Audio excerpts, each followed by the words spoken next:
بسم اللہ الرحمن الرحیم، شروع کرتا ہوں اللہ کے نام سے جو بڑا ہی مہربان اور نہایت رحم کرنے والا ہے۔ امام علی علیہ السلام راستے سے گزر رہے تھے۔ دیکھا ایک شخص راستے پہ سونے کی تیاری کر رہا تھا اور اس کے چہرے پہ چکنائی اور میل لگی ہوئی تھی۔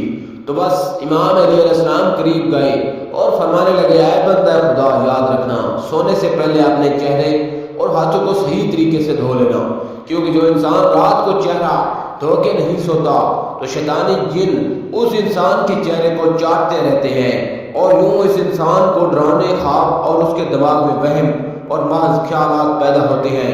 یاد رکھنا رات کو چہرہ دھو کے سونا مومن کی نشانی ہے، کیونکہ اس سے برکت کے فرشتے انسان کے آس پاس گھومتے رہتے ہیں اور اس انسان کی حفاظت کرتے رہتے ہیں، اور یوں انسان ذہنی دباؤ اور شیطانی امراض سے اللہ کی پناہ میں رہتا ہے۔